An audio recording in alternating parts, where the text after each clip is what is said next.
deeper look into the Gradebook Assessments tab.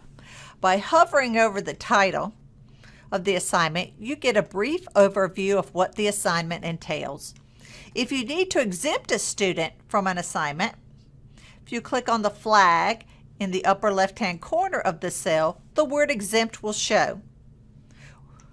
To delete the exemption flag, just click on the flag again. To edit the score in a cell, click on the box. The box will highlight and you can change the score. Click on the down arrow to delete an assignment, or click the Edit in order to get the Edit Assessment screen. Depending on the type of assessment or assignment you created and how you created it, determines what options you have on this screen.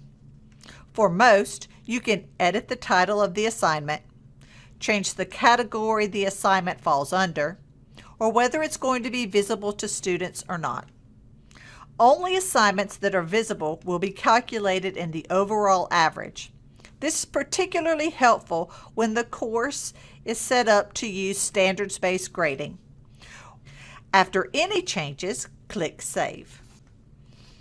Any assignment in italics is not visible to students. Just like in the plans, any resources in italics are not visible to students. By clicking on the name of the student, the screen will show the student's current average for the course and the averages for each category. You can click on the assignment title. This shows you all of the students and their scores for this particular assignment. You can make this assignment visible to students in the gradebook or hide it. There's a comment box for each student where you can make a comment for yourself, or if you make this visible to students, the students are able to view the comment as well. This is just one of the many places in the CORE-LMS where teachers can communicate with students about their assignments and grades. When you are ready to transfer grades from the CORE-LMS to the gradebook,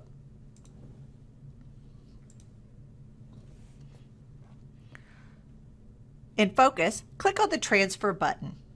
For step-by-step instructions using the Focus Grade Transfer button, please see the SIS CORE-LMS manual or our YouTube tutorial video titled Focus Grade Passback.